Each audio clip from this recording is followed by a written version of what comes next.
hoop wel een zeker standpunt in te nemen, want niet echt altijd goed lukt, want vooral Nigel Farage zal het uitleggen, maar ik ga hem zelf het woord. Nigel Farage, jij hebt het woord. Thank you very much.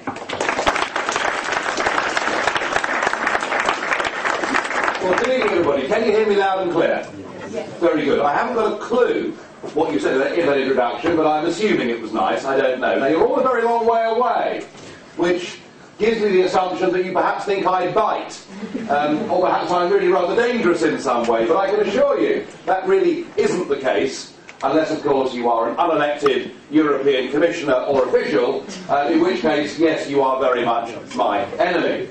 Now, it's come to my attention that the University of Ghent has recently awarded honorary doctorates to two of my least favourite people in the world, Mr. Barroso and, of course, my great mate, Herman van Rompuy. So I know that this evening I'm not going to be awarded an honorary doctorate or anything of the kind, but I want to say thank you very much for inviting me along this evening, for having the opportunity to come and address you. I am aware that my comments are seen in some quarters to be controversial, subversive, dangerous, but I'd like you to approach what I have to say with an open mind, and I'll give my presentation, we'll have some questions, and you will leave, I hope tonight, understanding that there is another point of view. And in a sense, that's how I got involved in politics in the first place. I had never had any aspirations to get involved in politics at all. I went to work in the City of London in the early 1980s when we had the great fortune, in my opinion, to have a Prime Minister, our first female Prime Minister, in Margaret Thatcher. Somebody who believed in free markets, who believed in wealth creation, who believed in low taxes, who believed in incentives, and I rushed into this City of London, this global financial marketplace, and I was the original yuppie, you know, with a great big mobile phone that was about this big, and I used to, by the age of 22 or 23, I was earning fantastic sums of money, though I was spending even more in the nightclubs every evening, and that was my life. I was going to spend my life as a proper capitalist, and the ambition and the aim was to make as much money as I possibly could, and to have a good time. And what got me into politics was one day in 1990. And it had been a fairly quiet day on the exchanges, and I was in my usual bar in the city, tanking into the gin and tonics or whatever it was, when somebody came in, a runner came in and said, breaking news, Britain has decided to join the exchange rate mechanism. Now what that meant is that Britain had decided to go into stage 2 of a 3-stage process of economic and monetary union, which you now know as the euro. And I was opposed to Britain going into the euro. I was opposed to us joining the ERM and pegging sterling against the Deutschmark, and I won't tell you what my initial utterances were that evening, but suffice to say they were fairly liberally dosed with Anglo-Saxon, and I just thought, you know, they've all gone bloody mad. I mean, how can sterling be pegged against the Deutschmark? We're a different country. We have a different economy. We have different interest rates. We're at different stages of the business cycle. We have different patterns of trade across the world. Germany has stronger patterns of trade within Europe. And I was absolutely convinced from day one that this was going to be a disaster. Well, it didn't take very long, because within 2 years we had interest rates in Britain that were exactly double what they should have been. We had a year in 92 of record house repossessions, of record business bankruptcies, and we had 1 million people, 1 million extra people in Britain were put onto the unemployment register as part of this crazy idea that somehow Britain was a European country. Now, I thought then, if the Conservatives support it, if Labour support it, if the Lib Dems support it, if the entire political class supports it, I don't support it, and I'm going to do something about it. And I, next time round, will not be made to vote for these people. I will put myself up for election. So that, for me, is how the whole thing started. I got involved in this on the economics of it. I got involved in this believing that Britain was not suited for economic and monetary union. And I'll come later on in the talk to that principle perhaps applied more deeply to Northern European and Southern European countries. So that was it. I was hooked on the politics. But please, if there are those of you who've come along tonight expecting to hear an anti-European rant, then I'm very sorry, but I'm going to have to disappoint you. Because I am not anti-European in any way at all.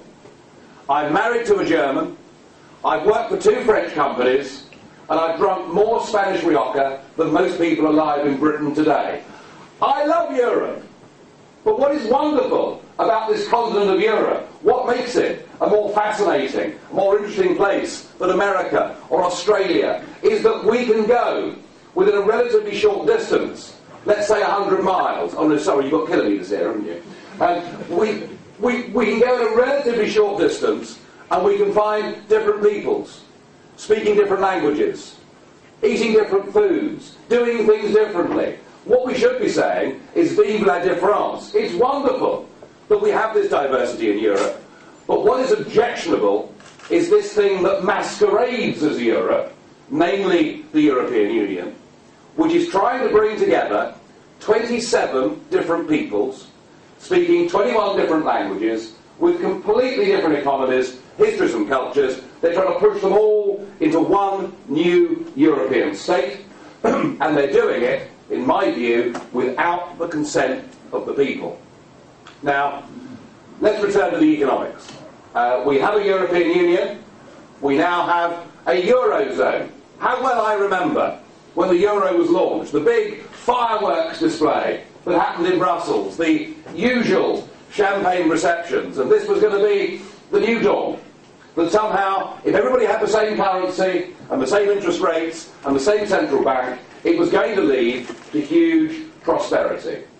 Well, here we are in the midst of a massive euro crisis. It was obvious from day one that just as I realised back in 1990 that Britain could not be pegged against the Deutschmark, it was obvious from 1999 onwards that Greece never fitted the criteria. That in fact they fiddled the figures, they fiddled what was then known as the Maastricht criteria, so desperate were they to get Greece involved in the euro. And what we've now seen with Greece is we've seen a bailout. What we're witnessing on the Greek streets are massive, huge, violent demonstrations and protests. We're witnessing the beginnings of terrorism, pinprick terrorism against EU targets within Greece, and a very angry populace. The same, of course, has happened in Ireland. Ireland, which for 500 years had fought against the British. My press officer here is an Irish nationalist, and we disagree on little bits of history from time to time, but never mind. But where Helen and I do agree is that Ireland had enjoyed her own independence, had enjoyed her own self-government for a relatively short period of time. She joined the euro at a time when her economy was booming, at a time when her economy was overheating. And so the Irish situation is different to the Greek situation, but it's similar in this one respect, that again, Ireland wasn't fitted, wasn't suited to being part of the economic and monetary union, to having the euro. And what Ireland had, for the first 7 years of the euro, she had interest rates that were 3 to 4% lower than they should have been. So the speculative housing boom that was taking place, particularly in Dublin and the surrounds, was magnified by what was effectively free money. She's now been bailed out. It is only a matter of time before Portugal is bailed out. Now, what's the future for these countries? I am in no doubt that the best thing that could happen to Greece, to Ireland, to Portugal, and perhaps ultimately to Spain, the best thing that could happen is if they bust out of economic and monetary union, if they default on some element of their debts, and if they go back to having their own national currencies with a significant short-term devaluation. I am in no doubt that that's their future. But our lords and masters, the prime ministers of all of our nations, Who's going from Belgium, of course, I'm not actually sure. But they're all going to, and I'll come back to Belgium, don't you worry. But the prime ministers of all our nations are getting together on Thursday and Friday of this week in Brussels because they now want to change the treaty.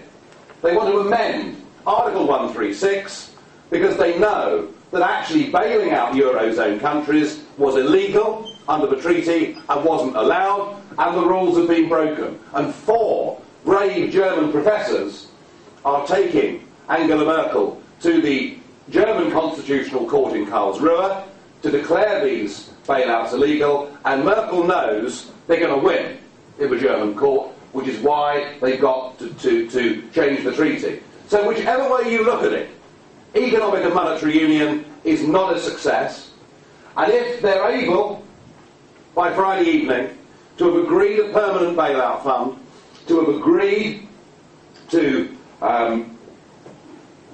effectively keep imprisoned countries that were never fitted into joining EMU in the first place, then I'm afraid, far from this being good news on Friday night, it will actually be disastrous news. Absolutely disastrous news for Ireland, Greece, Portugal, and perhaps even Spain. Because those countries will remain trapped inside something that they should not be a part of. Now, I could go on about the economics because actually what we're doing is we're building what we call a social market model in Europe. And that means we keep passing legislation that says we have to have extended maternity rights. We have to have extended paternity rights. We must all be paid a decent minimum working wage. We must all have a sensible allowance of holidays. It all sounds great, doesn't it? It all sounds wonderful and civilised and sensible until you start to add on top of that the health and safety regulations. You know, to change a light bulb now in Britain, you first, if this is happening in a factory, to change a light bulb in Britain under EU law, you now first have to conduct a risk assessment. You then have to examine whether you're qualified to climb up a ladder. I'm not joking. And if you do, there must be at least 2 people to help you do it. Now, I've no doubt that over the years, changing light bulbs in factories, people have been hurt. I've no doubt about it. But do we actually need the state, the European state at every level, to codify all of this? Then, of course, we have on top of that, and even worse, the whole environmental regulations. Now, it may be that CO2 emissions are leading to global warming. I don't know. I'm not a scientist, but I do note that actually global temperatures are somewhat cooler today than they were in 1998. And yet we've set up, through the EU, a mechanism that actually guarantees we will de-industrialise Europe. Why do I say that? I'll give you an example. Big steel firm called Chorus, owned by a massive Indian magnate called Mr. Mittal. They had a plant up in Redcar, in the northeast of England. They have just closed down in Redcar. Thank you, it's only water, how dull, but never mind. They just closed down in Redcar. They closed down the steel plant in Redcar, and for doing that, the taxpayer is paying them carbon credits of £300 million. So for closing down a factory, for putting a couple of thousand people out of work, for stopping steel manufacture in the northeast of England, this giant multinational called Chorus has earned £300 million. And what have they done? They just reopened that same steel production in India. So the net effect on CO2 emissions is 0. But what we've actually done as taxpayers, as part of this crazy European Union environmental scheme, is we have paid, in this case, the northeast of England, a company in the northeast of England, to de-industrialise us and move us out to the east. Every single time the European Parliament approves a directive that has been given to us by the European Commission, I can hear in the distance Indian and Chinese businesses roaring with approval. You know, we're not going to have if we go on like this, the European marketplace, which currently represents 18% of the GDP of the globe, will, it's projected to be 9% by 2020. Frankly, it could best part disappear. This is not an economic model that works.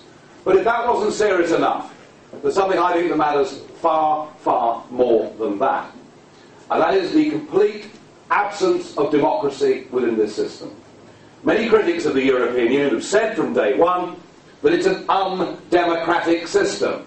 Well, by jingo, they're right, aren't they? Because the government of the European Union is the unelected European Commission. It is the civil servants who have the sole right to propose legislation. It is the civil servants who have the sole right to amend that legislation. All we can do, as the elected bit of it, is to effectively rubber stamp and occasionally amend and delay that legislation. It's incredible. It's quite incredible.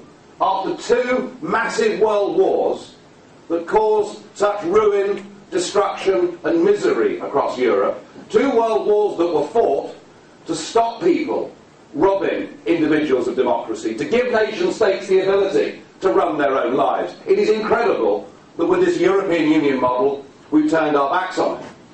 But that was then. But it's got even worse than that. Because in the early part of this last decade, the EU decided, let's stop pretending, let's now announce that we are actually a state. And let's have a European constitution. Do you remember?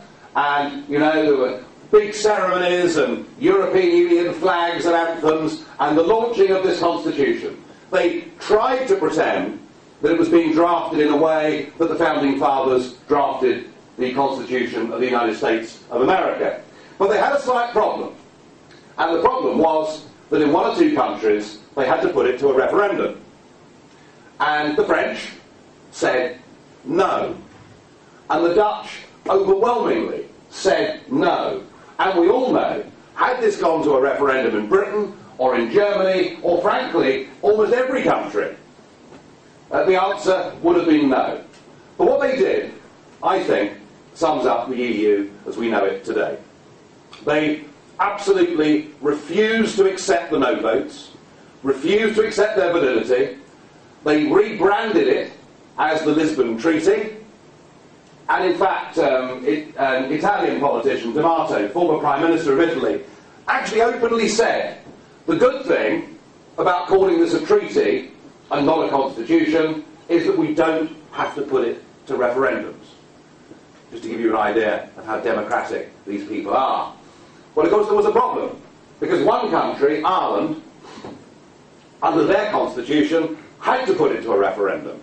And the Irish said no. What a wonderful day that was in Strasbourg. We turned up the next day, and we had green T-shirts made with Respect the Irish Vote, and over 100 MEPs wore them. One of my colleagues even wore a little leprechaun hat. And we were all in very, very jolly spirits indeed. And there was a debate on the Irish vote.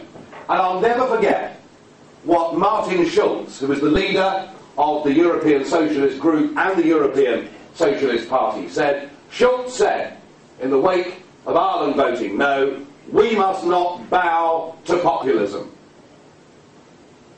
By which he meant the democratic will of the people of Ireland. We must not bow to populism. And in response to that, I gave one of my speeches in the European Parliament. And for those of you that have seen YouTube, you will know I am consistently helpful and moderate in all things. And I pointed out that actually what was happening here was that an undemocratic organisation was now becoming an anti-democratic organisation. Such was their total contempt for the views of the people of Ireland, of the Netherlands, of France, or anywhere else. They are the masters. They know what is best. They know what is good for us, and damn all of us if we think we're going to have any democratic say. I remember on that day just how angry they'd become. The Schulz again spoke in that debate, compared my behaviour in the Parliament to that of Adolf Hitler in the Reichstag. I mean, there is no form of abuse that these people won't sink to. Danny Cohn-Bendit, who was the leader of the Paris riots back in 1968, said that I was mentally ill. Well, my family might agree with that. But I mean, you know, this is how dangerous these people are. This is what I'm saying to you. The whole thing is anti-democratic. It's only 20 years ago that there was a regime a little to the east of here called the Soviet Union who used to operate in exactly the same way. They didn't have commissioners, they had commissars. They had 5-year plans and 10-year plans and 20-year plans. They organised the thing on the basis of central planning and control. They organised the thing on the basis that they knew what was best for people and that people weren't competent to decide their own future. And I think that any argument that we can reform, amend or change the European Union to democratise it, to open it up, died in 2005 and 6 with their behaviour over those free, fair and democratic referendums. So I now find myself, former yuppie and city boy, in the rather strange position of being the joint leader of the only opposition group that the European Parliament has really ever had in its entire existence. And I may not be popular amongst the political class, but I couldn't care less. I don't want to be popular amongst those people, these career politicians who care more about themselves than they care about nation states and they care about democracy. But what I do know is that right across our continent there is a growing wave, a growing democratic revolution that is taking place, and it's being led predominantly by your generation. Your generation who can see that if we're going to have successful futures, we must be part of a global economy and not close our minds and believe that Europe is the beginning and the end of everything. A young generation who actually want to be able to determine their own futures through the ballot box.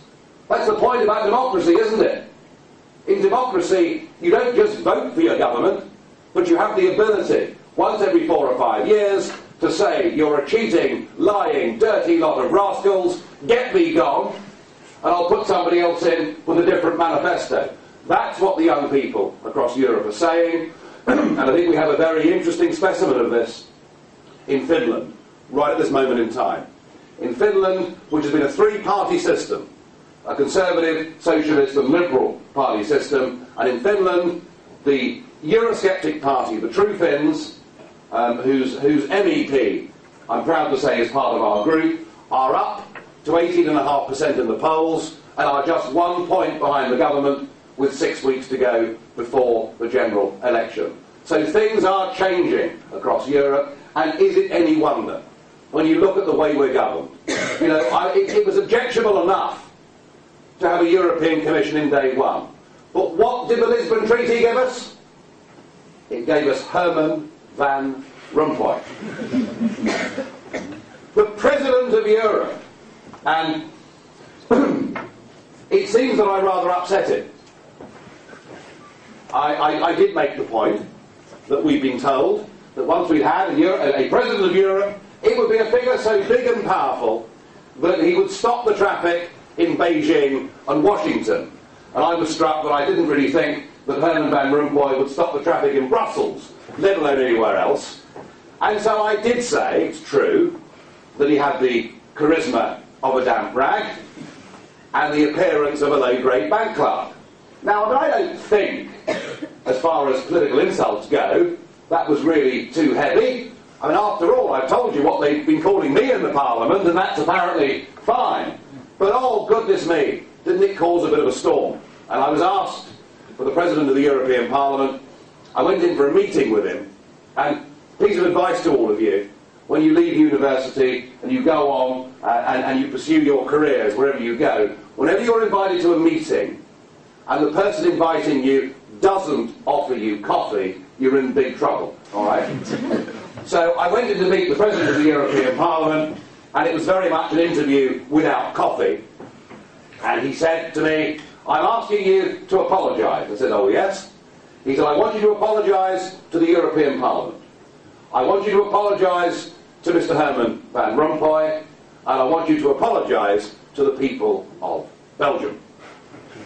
And I said, in advance, was there anything else I must do, you know? So, of course, I completely refused, but I did, the next day, was, after some thought, apologise to bank clerks the world over for any offence that I might have caused.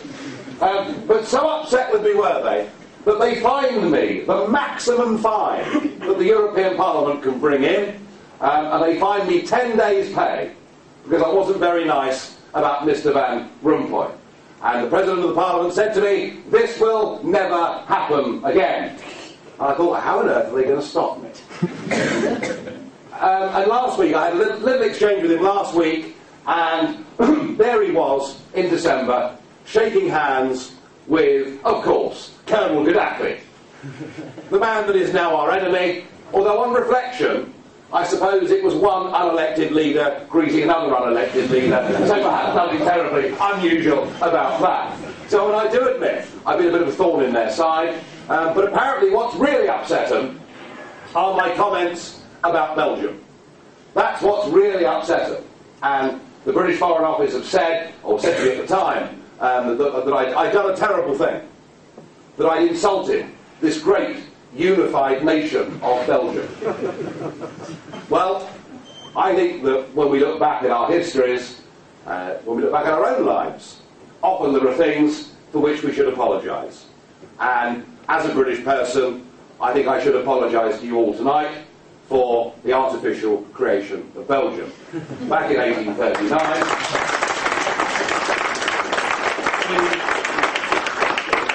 shouldn't have done it. I don't know what we were thinking of.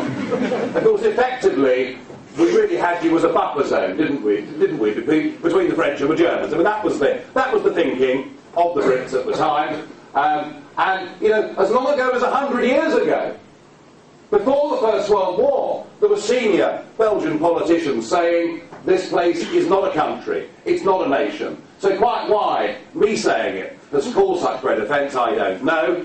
But I do note that I made these comments on the 24th of February last year, that Parliament was dissolved in Belgium at the end of April, and there hasn't been a government since, and it's over 280 days, so I do feel borne out by this, and I have to say, I have to express a slight prejudice of my own. I do think that the Flemish people deserve to have their own independent free state, and if I can do anything to help them get it, I will.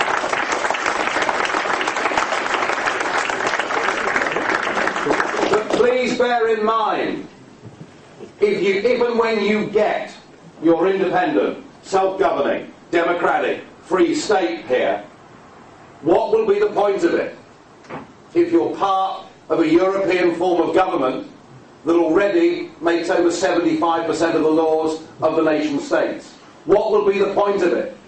Particularly here, where your success in business through hard work and entrepreneurial flair would be destroyed by the employment regulations, by the LAGO regulations, by some of the crackpot regulations on the environment. What would be the point of any of it? What would be the point of democracy if we're all swallowed up by this state?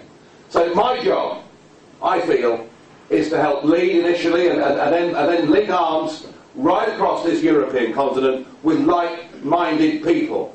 We're not from the right, we're not from the left, we're not from the centre. We come from all walks of life.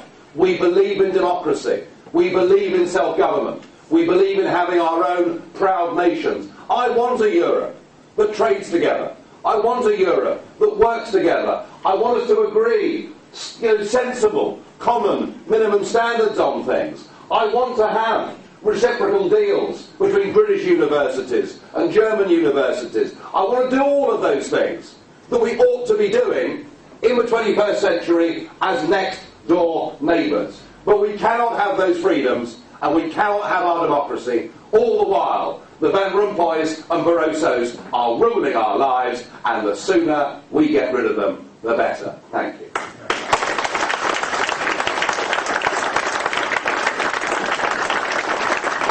Okay, well, I'm sorry if if you feel I wasn't direct enough in that talk. And if anybody doesn't understand what I'm saying, there we are. But, you know, I believe in this very, very strongly indeed.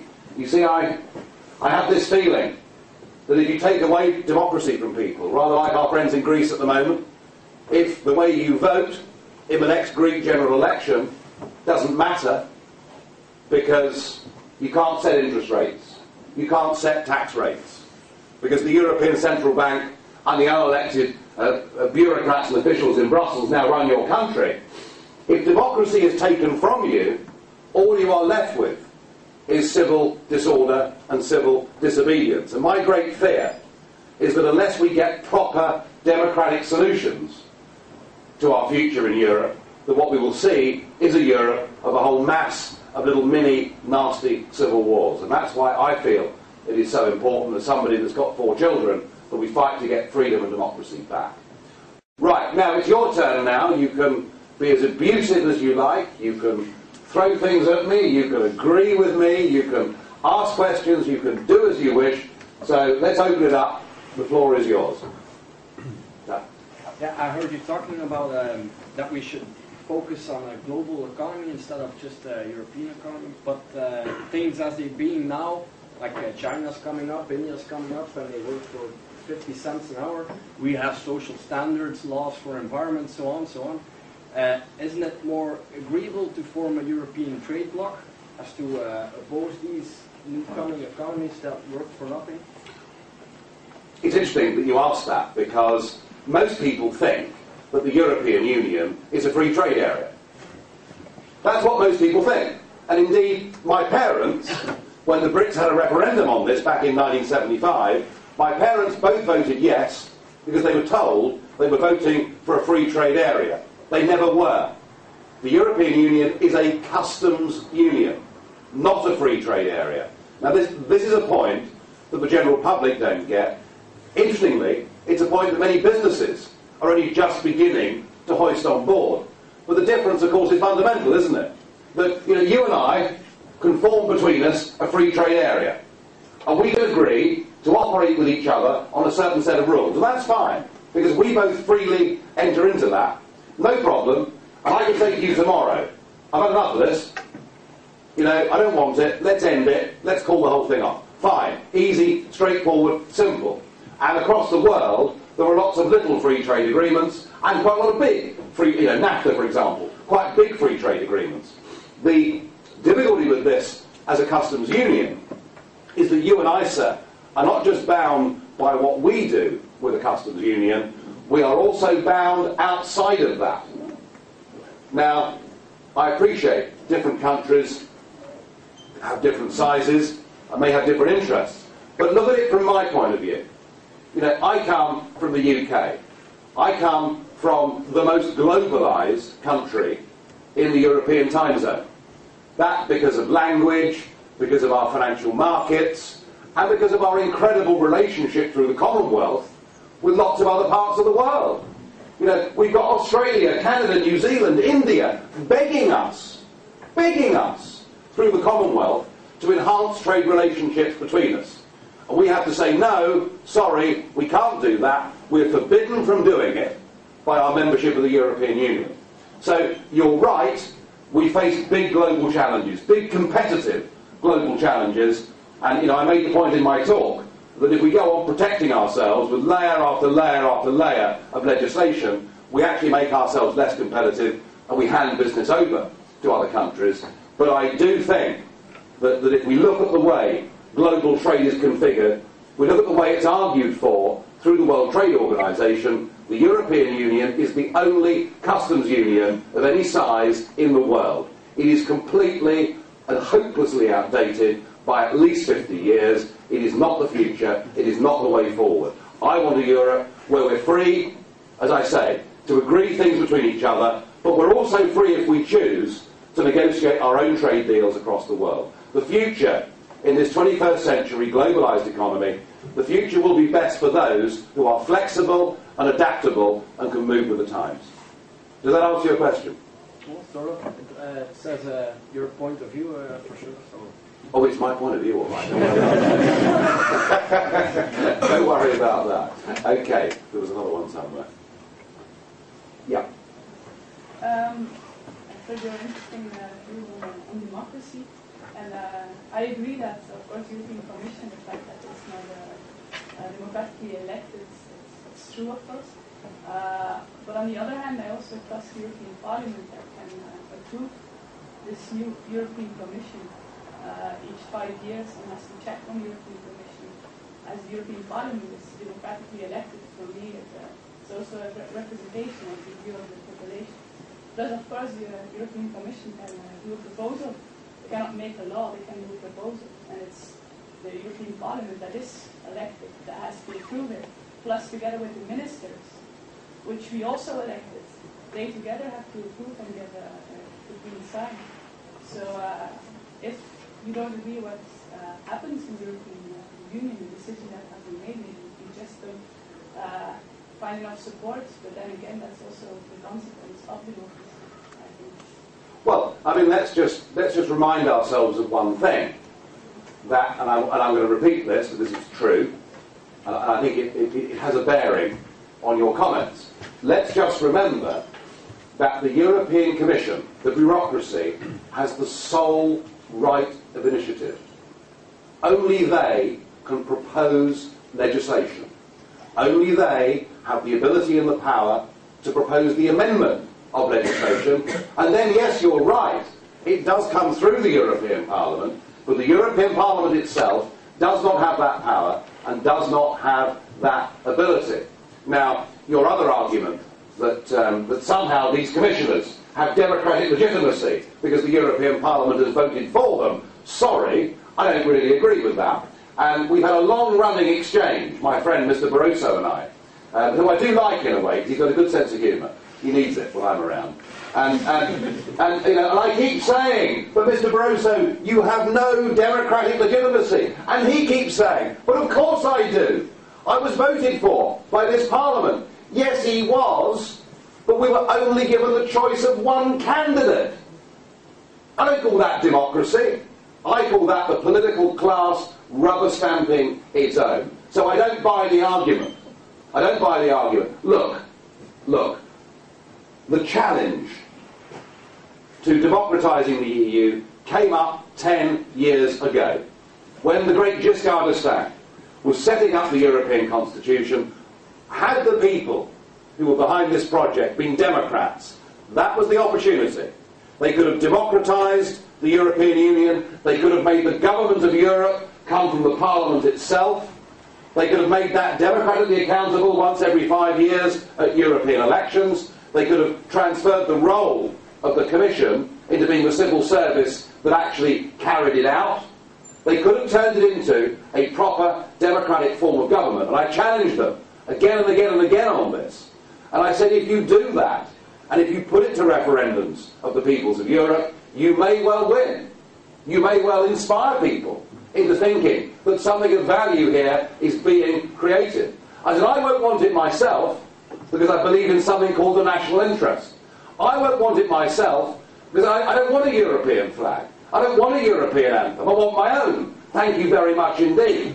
But had they done that, they may well have won. They didn't do it. Because right from day one, this project was set up by a man called John Monnet. These people are not, I repeat, undemocratic. They are anti-democratic. They hate democracy.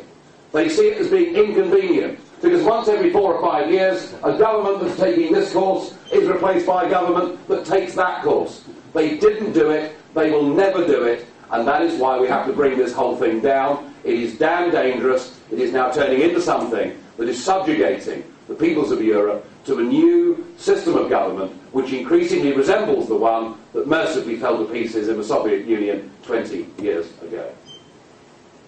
Come back. I find the idea of a European Commission that is made from the people that are elected in the Parliament very interesting.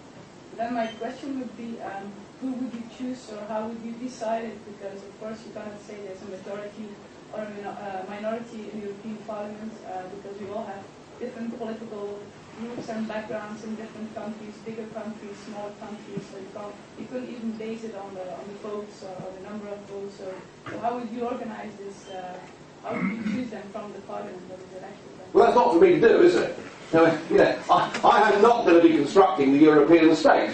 I don't think there is any democratic will for a European state. The point I'm making to you is that those that run this, if they were democrats to their fingertips, would have thought all of this through and found a system. And I tell you why democracy works. I remember very well in the 1970s when Britain was such a state-controlled country, and income tax rates for top earners of 83%, all of our bright and best young people leaving Britain, emigrating all over the world. My own father, who was appalled by all of this, but he didn't join an underground resistance movement. He just determined that he would back the Conservative Party to win the election of 1979 and to overturn things. And that's the great thing about democracy. Even if you're unhappy with the majority government of the day, you vow that in future you will get rid of it and change it. I'm reminded of my friend Herman here, whose antecedents fought for 500 years against the British with guns and bullets and bombs to break away from the United Kingdom to set up their own independent Irish Free State, and now they see themselves as no more than a province of this set of European institutions. I put it to you that we will see Irish nationalism and violence again because their identity and their democracy has been taken from them, and that's just how serious I think this whole thing is. Yeah. I just want to ask one question. Your analysis is very correct, it's even worse. What I ask to you and all the nationalist persons who are in that parliament, what the fuck are you doing there? Well, that's a very interesting comment. Actually, history is full of this. History is full of this. Am I a nationalist? Not sure. I'm a nationalist. I believe in nations. So what you're doing in the Soviet Union, that's the Soviet Union we're speaking of. The European Union is the Soviet Union, and the big chief is Germany, a central committee. Before I went to the European Parliament, which is way back in 1999, goodness me, I'm a veteran now. Before I went to the European Parliament, we had been sending people by direct election from Britain for 20 years. For 20 years, we'd sent MEPs to the European Parliament. All of them had about the same profile in Britain as Herman Van Rompuy has got across Europe. No one knew what their names were. No one knew what the European Parliament did. No one knew what the European Parliament cost. And I went in there in 1999 with a very simple agenda. That was to discover the truth about what was going on in the European Parliament and the European institutions, and to report that back to the British people as accurately and as fairly as I could. And do you know something? Since 1999, the percentage of Britons that now want us to have a political divorce from this union and its replacement with a proper trade agreement and friendship agreement with our European neighbours has soared. I think that the UKIP policy of taking those seats and reporting back has helped British public opinion enormously. And I'm also proud to say that I have been able to link arms with people fighting in the referendums in Ireland and France and elsewhere. So I think it's been a constructive and a correct thing to do. But don't worry, I'm not going to go native. I'm not going to get bought for the system. And given the opportunity, I promise you, sir, that I would be the only turkey that would vote for Christmas. All right? Absolutely promise you that. It's funny because I often get that question in the UK media. They say, well, how can you go to a parliament that you don't think we should be a part of? And I point out that Alex Salmond, the leader of the Scottish Nationalist Party, was a member of the Westminster Parliament for over 20 years. Alex Salmond quite happily went to Westminster as someone that didn't want to be there. There are, in fact, through history, quite a lot of precedents for it. Yes, but through history of persons in Ireland, they didn't go to the Parliament in Westminster. Well, Sinn Féin, you're right, Sinn Féin did adopt the not take the seats policy. However, before that, there was a man in the 19th century called Charles Parnell who did go to the Westminster Parliament, and he decided to use the rules of procedure in the Parliament in such a way to try and make Gladstone's life completely miserable and totally hell. And in fact, poor old Gladstone, I mean, he tore what was left of his hair out, and in fact they nearly got the Irish Home Rule Bill as early as 1885. Parnell's tactics very nearly worked. You know, what in the end got Ireland its independence? Yes, it was partly the big Sinn Féin vote of 1918, but actually it was the after effects of a massive world war. So attending parliaments and causing trouble can do a lot of good. And when they changed the rules, and when they changed the constitution of the Lisbon Treaty, I got a meeting together of like-minded MEPs. And I said, look, as far as I'm concerned, it's no more Mr. Nice Guy. You know, we have played by the rules in all the years that I've been here. They've now broken the rules. We're now going to give them hell.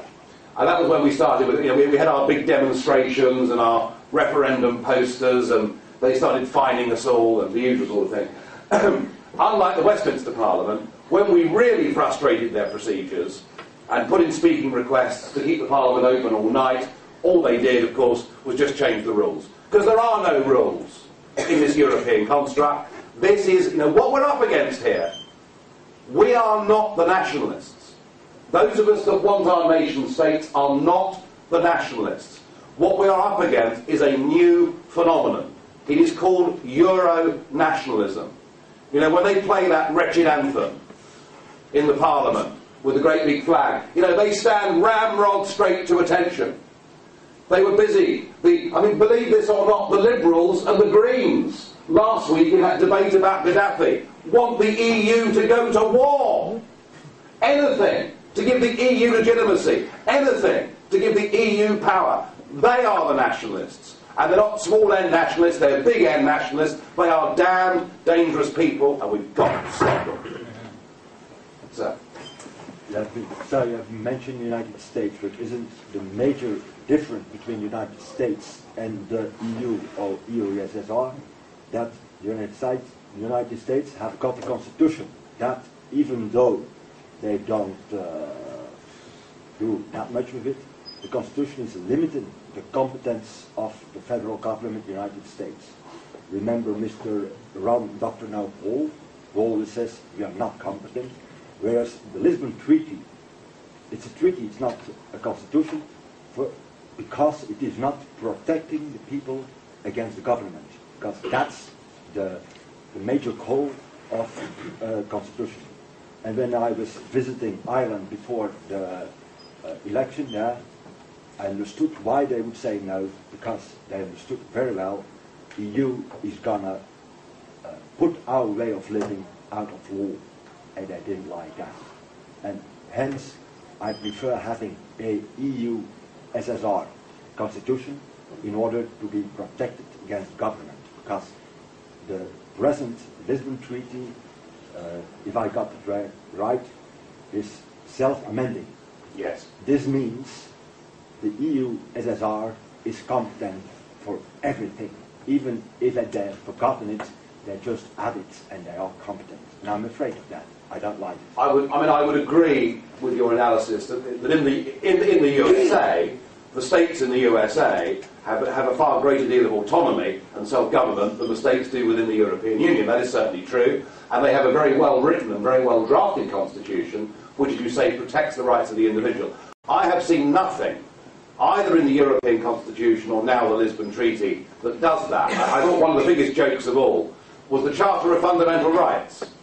You know, they're going to give us the EU, we're going to give us the right to marry and the right to work. I mean, I don't need some bunch of bureaucrats to dream this stuff up for me. We've had it since Magna Carta and before anyway. But what was interesting about that was Article 54 of the EU's Charter of Fundamental Rights said, in an emergency, we can take all of this away. So there was never any intention with the Constitution, nor with the Lisbon Treaty, that we should have any of this. I think the Lisbon Treaty is effectively, you put your finger on it, sir, by saying it's self-amending. It is effectively an enabling act. It gives the EU the power in what it can determine to be a state of emergency, to frankly do whatever it likes. And I rest with my theme for this evening, which is that the EU is no longer undemocratic, it is now profoundly anti-democratic, nationalistic, and very, very dangerous. And I, again, we all come from different cultures and histories and backgrounds, but I mean, I've been brought up in the United Kingdom to believe that whilst we're far from perfect, one of the things that we've enjoyed progressively since 1215, since the 25 lords threatened to kill King John unless he put in place some proper protections for individuals against the state. I mean, that was the truth of it. They actually would have cut off King John's head had he not done it, and he did it. And we've grown up believing that the presumption of innocence before guilt was vital. We've grown up believing that habeas corpus was absolutely vital, that the state could not imprison you without charge or without presenting the body before at least a magistrate. And we've grown up believing that our right, if we're accused of something by the state or the prosecution service, our right to be judged by 12 good men and true of our fellow peers through a jury system was a good thing. And I now see all of those basic protections that we have had in the United Kingdom for the individual against the state being steadily eroded and destroyed. And I think it's a very sad thing. And perhaps it is this belief in genuine liberty and genuine freedom. Perhaps that's why it's the younger generation, as I mentioned earlier, in Britain and in France and right across Europe. It's this younger generation who perhaps have a rather more, who perhaps nobly have rather more idealistic and optimistic aspirations for the future. It's them that are turning against this European state because they can see it for what it is. So, you, as a member of the European Parliament, do you think Turkey will join the Union? Are we able to prevent it, or do you think it will happen anyway? I've got a bet. I've got a €20 bet with the Turkish ambassador to the European Union that Britain will leave before Turkey joins. So we'll have to see. I mean, you know, in answer to this gentleman here earlier, I touched on Euro-nationalism. You know, why is Europe wanting to admit a country, 98% of which is in Asia? You know, and we've even heard Barroso in some of his wilder rantings talking possibly about Israel and bits of North Africa joining the Union. They want to build a global power. That's what it's about. I'll tell you a little story about that. It's perhaps a bit of a story against myself, because I should behave better sometimes, but there we are. And it wasn't long after I'd been elected, back in '99, and I was hopping in a taxi to go out to the Brussels airport, and they put with me in the car a German MEP called Elmar Brok. And Elmar Brok, great big fat chap with a bristling moustache, just been done for tax evasion in Germany, but the European Parliament have decided that's okay.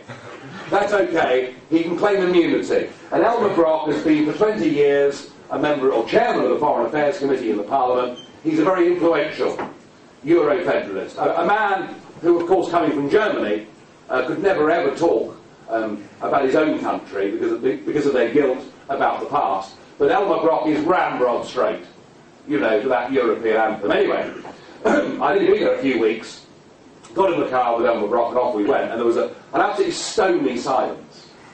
And Brok sort of kept looking round at me and objecting to the fact that I'd even been born, I think. You know. And Elmar Brok said, "You're ruining everything, you're ruining it!" I said, "No, Mr. Brok.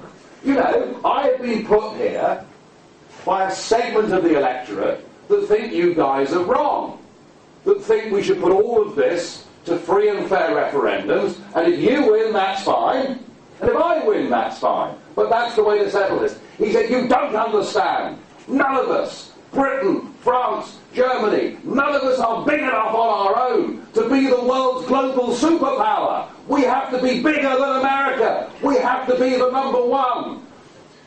And it was wrong of me to say to a German, "I bet your grandfather said things like that." I couldn't help it. I just couldn't help it. But I mean, there we are. There is an insight. There is an insight from somebody who's lived and breathed and worked within these institutions. I'm not making this up. This is what these people believe. This is what these people want. They are bloody dangerous people, in my opinion. Right, okay, so. So I have a little question. Imagine one day, to make it easy, a new country in Europe, for example, Flanders in a couple of years. Yes. I hope so. As long as 2 years, you think, yeah. One of the first things, if not the very first, is to organize a referendum about staying a member of Europe as it works now, or if it does not work now. And if they say, we don't want to continue like now, we get out of it. What would be the result of it? Or what would be... Well, I mean,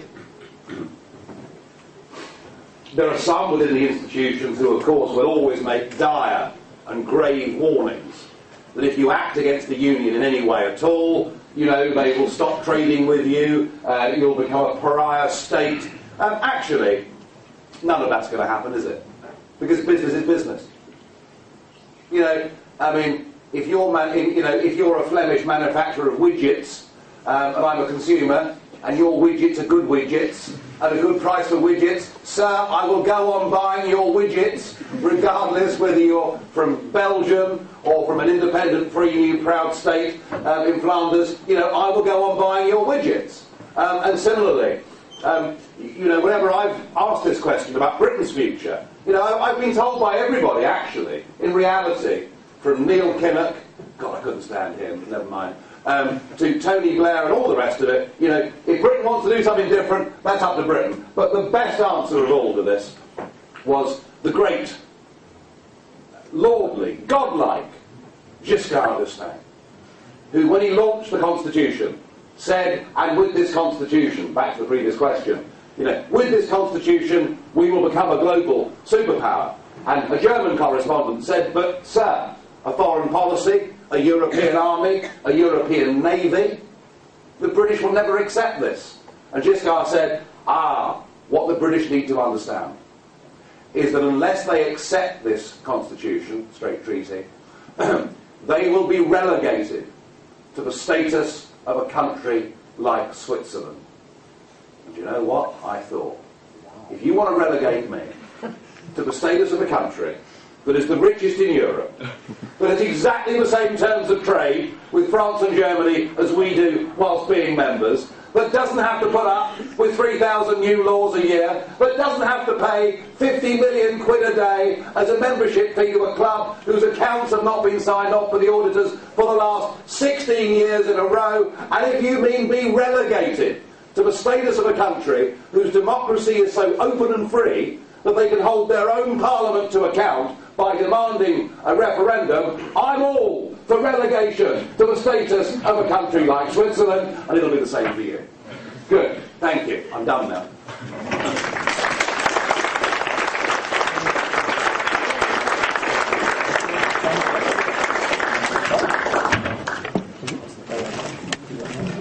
Thank you very much, Mr. Patrick.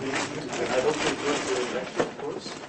But I have to add something. You said before that it would be more than likely that you should not receive only doctorate from our university, but I have a little surprise for you. Oh, Lord. Oh, gosh. We just made one, and we would like to give you sort of part of it, and maybe you'll put it somewhere in the old archives, and maybe some years later you'll remember that you didn't again. My colleague is trying to get it now to some secret place. Nina, I'll also tell that after the lecture you'll have a little pint in the Kapitelhuis. I think you all know the location. If you don't, you just follow me. And there we go. Right. Well, there we are.